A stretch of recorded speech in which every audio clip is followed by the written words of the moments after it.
Hello friends, इस video में हम डिस्कस करेंगे डिसोल्यूशन ऑफ पार्टनरशिप फर्म, जो आपका चैप्टर है 12th में बोर्ड एग्जाम के लिए। ये आपको 8 मार्क्स के लिए जर्नल एंट्री या तो फिर लेजर पूछा जाता है। तो इस वीडियो में हम डिस्कस करेंगे कॉमन जनरल एंट्री। अगर आपको जनरल एंट्री का क्वेश्चन आता है तो कौन सी जनरल एंट्री आपको याद रखनी है जो आपको एग्जाम पॉइंट ऑफ व्यू में लिखना है। ऐसे तो आपके टेक्स्ट बुक में काफ़ी जनरल एंट्री दी है और बहुत ज़्यादा कन्फ्यूजन भी है, ठीक है। तो आज हम आपके साथ में कॉमन और most important general entry discuss करने वाले, तो प्लीज़ वीडियो को पूरा देखो। तो सबसे पहले डिसोल्यूशन का मतलब हम एक बार शॉर्ट में समझ लेते हैं। डिसोल्यूशन ऑफ पार्टनरशिप फर्म क्या होता है।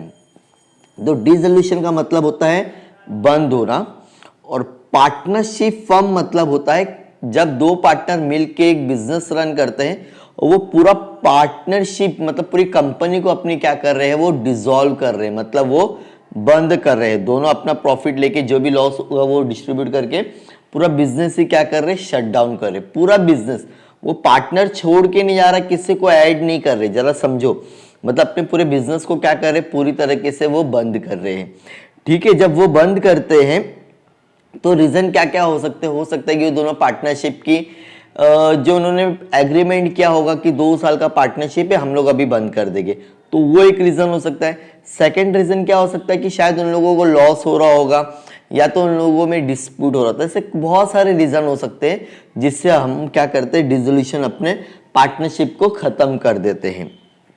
तो ये खत्म करते हैं तो हमको एक अकाउंट बनाना पड़ता है, रियलाइजेशन अकाउंट। ये पूरे चैप्टर में आपको एक ही चीज पढ़ना है, रियलाइजेशन। रियलाइजेशन को हम लोग बोल सकते हैं अब हमारे पास में जो भी एसेट होगा, जो भी लायबिलिटी होगा, पेड ऑफ करना पड़ेगा, तो उसके लिए कंपनी एक रियलाइजेशन अकाउंट क्या करती है, बैंक से क्रिएट करवाती है, ठीक है। तो पहली एंट्री आपकी इसमें आ जाएगी, realisation account debit to all asset account. फिर से सुनो और याद हो जाएगी, realisation account debit to all asset account. तो जैसे ऑल एसेट में जो तुम्हारा क्वेश्चन में एसेट साइड में सब ले गया, एसेट में सिर्फ 4 चीजों को छोड़ देना है, तो वो 4 चीज 5 चीज। सबसे पहले आपको आरडीडी नहीं लेना है, ठीक है। देन आपको कैश नहीं लेना है, देन आपको बैंक नहीं लेना है, देन प्रॉफिट एंड लॉस नहीं लेना है, देन रिजर्व फंड नहीं लेना है, ठीक है। और एक आ जाएगा तुम्हारे पार्टनर्स का रिलेटेड कुछ रहेगा तो वो नहीं लेना है।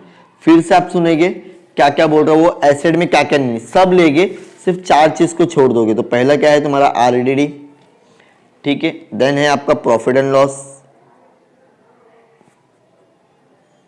देन है आपका जनरल रिजर्व या तो फिर रिजर्व फंड, ठीक है। फिर पार्टनर्स के रिलेटेड कुछ होगा वो भी नहीं लेना है। देन ओके, नॉर्मल हो गया। ये 4 से 5 चीज, एक कैश, वेरी इंपॉर्टेंट, कैश और बैंक, ये 5 चीजों को छोड़ के सारी चीजों को आपको क्या करना पड़ेगा, रियलाइजेशन में डालना पड़ेगा। भाई बताना पड़ेगा कि भाई मेरे पास में इतने सारे एसेट है। पहले एंट्री समझ में आ गई सबको। सेकंड कौन सी है, लायबिलिटी ट्रांसफर टू रियलाइजेशन। मतलब अब तुम्हारे पास में जो कर्जदार होंगे उसको भी बताना पड़ेगा कि भाई रियलाइजेशन वाले को। तो all liability account debit to realisation account. अब लायबिलिटी में मोस्टली 5 चीजें आती है। तुम्हारा है पहला creditors, bills payable, bank loan, ठीक है, और bank overdraft. Sir partner loan नहीं, पार्टनर लोन आपको लायबिलिटी में नहीं लेना होगा। Everyone done. अब नेक्स्ट ट्रांसफर ऑफ आरडीडी। अगर फिर से सुनो, अगर आपका आरडीडी कौन से साइड में है, एसेट साइड में, कभी कभी बता देना, एसेट में अगर आपको आरडीडी रहेगा ना तो उसके अलग से एंट्री पास करेंगे आप लोग। बैड डेट भी बोलते हैं, कभी कभी क्वेश्चन में लिखा रहेगा आरडीडी। तो बैड डेट और RDD account debit to realisation account. Everyone done. Moving to the next, transfer of general reserve. अब जो भी तुम्हारा क्वेश्चन में लायबिलिटी में ना जनरल रिजर्व रहेगा, कहां पर, जैसे फॉर एग्जांपल तुम्हारी बैलेंस शीट है, ठीक है। तो बैलेंस शीट में यहां हो गया आपका लायबिलिटी, यहां हो गया आपका एसेट। एकदम शॉर्ट में बता रहा हूं।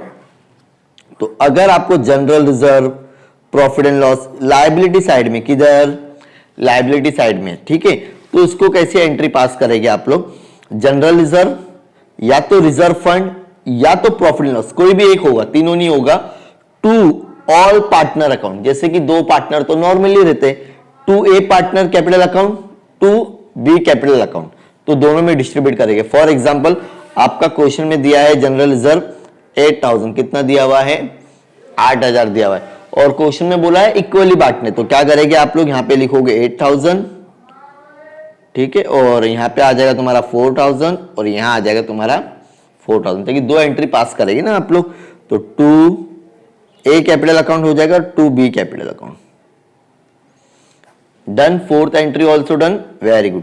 अब transfer of profit and loss, अगर एसेट में, जैसा मैंने बताया था, अगर आपको एसेट में profit and loss general reserve रहा तो उसको भी ट्रांसफर करना पड़ेगा, तो उसकी एंट्री कैसे आती है, ऑल पार्टनर, फिर से सुनो, all partner capital account debit to profit and loss account, all partners capital account debit to, same अगर 8000 रहा तो यहां पे तुम लोग लिखोगे 8000, तो यहां लिख दोगे, ठीक है, और 4-4000 क्या कर देंगे आप लोग पार्टनर में बांट देगी, रिवर्स एंट्री। अब very very important common entry, आपको एसेट रियलाइज हो रहा है, क्या हो रहा है, asset realise. Sir asset realise मतलब अब आपने बेचने के लिए रखे थे ना, बेचने के लिए, अब उसका पैसा मिल रहा है, सीधी सी बात है, कैश एट बैंक, या तो कैश लिखो या तो बैंक, तो मोस्टली कुछ भी लिखो, कैश लिखोगे तो भी चलेगा, बैंक लिखो तो बैंक अकाउंट लिखोगे ज्यादा अच्छा रहेगा, ठीक है। Bank account debit to realisation account, या कैश एट बैंक लिखोगे तो भी चलेगा। Done, very very important question, ये जहां में स्टार करा ना वो एंट्री आनी ही आनी है, इसके बिना तुम्हारा सम होगा नहीं, ठीक है।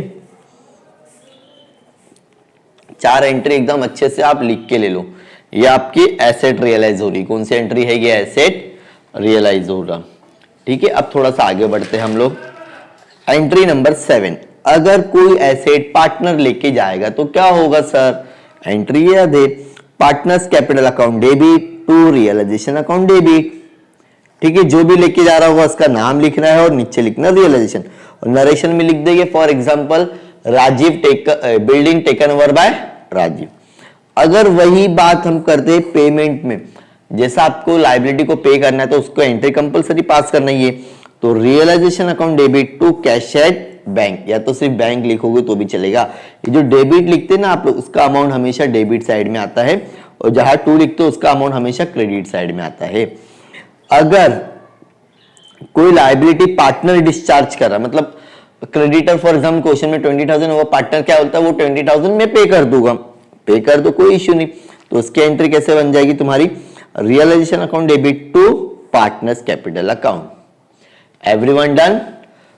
थोड़ा सा आगे जाते हैं हम लोग, payment of realisation, very very important question, ये क्वेश्चन तो आपको आना ही आना है, ये एंट्री के बिना आपका सम होगा ही नहीं।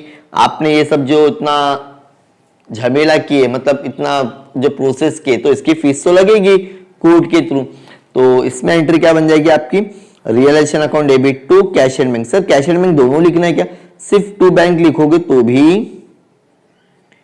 चलेगा, और बैंक ही लिखो, ठीक है, पेमेंट की एंट्री। अब क्या होगा, अब जो भी तुम्हारा पार्टनर्स को तुम क्या कर रहे होगे, प्रॉफिट हुआ रहेगा, क्या हुआ रहेगा, रियलाइजेशन में प्रॉफिट होता है ना आपको।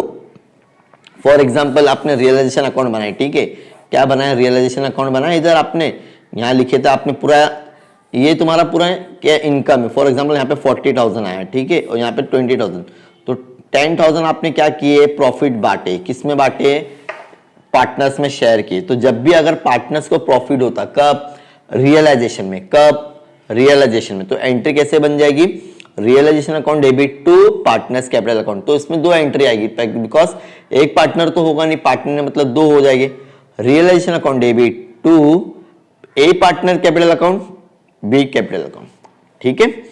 अब अगर लॉस होता तो एंट्री कैसे चेंज हो जाएगी थोड़ी सी, पार्टनर्स अब डेबिट में चले जाएगा और रियलाइजेशन में क्या आ जाएगा, क्रेडिट, तो partners capital account debit to realisation account. ये कौन सी एंट्री है आपकी, लॉस की एंट्री, कौन सी एंट्री है, लॉस। अगर आपको स्क्रीनशॉट लेना तो आप एट द एंड में बता दूंगा।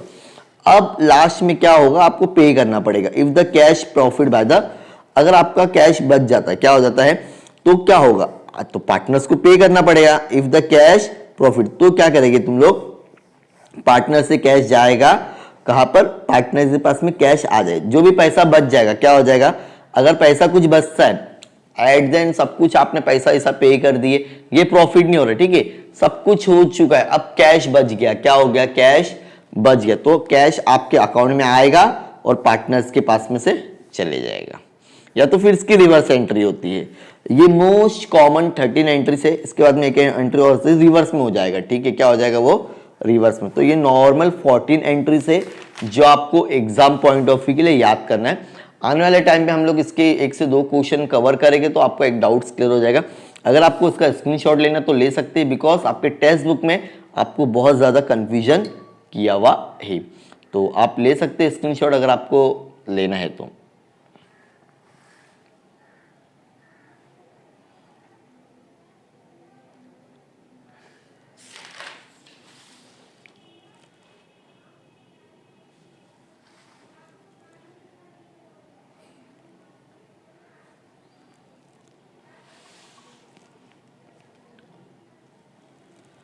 सो आई होप ये वीडियो आपके लिए इन्फॉर्मेटिव रहा होगा, वीडियो की जनरल एंट्री समझ में आ गई होगी। अगर वीडियो अच्छा लगा तो प्लीज़ वीडियो को लाइक करो और अपने दोस्तों के साथ में शेयर करो, एग्जाम पॉइंट ऑफ व्यू के लिए बहुत ज़्यादा इंपॉर्टेंट है। हमारा एक व्हाट्सएप में ग्रुप है HSC स्टूडेंट्स के लिए, अगर आप उसमें ऐड होना चाहते हैं तो लिंक आपको डिस्क्रिप्शन में मिल जाएगी, जिसके थ्रू आप हमारे ग्रुप में जुड़ सकते हो, हम लोग आपको क्वेश्चन डायरेक्टली सेंड करेंगे। So thank you so much इतना सपोर्ट करने के लिए, बाय बाय।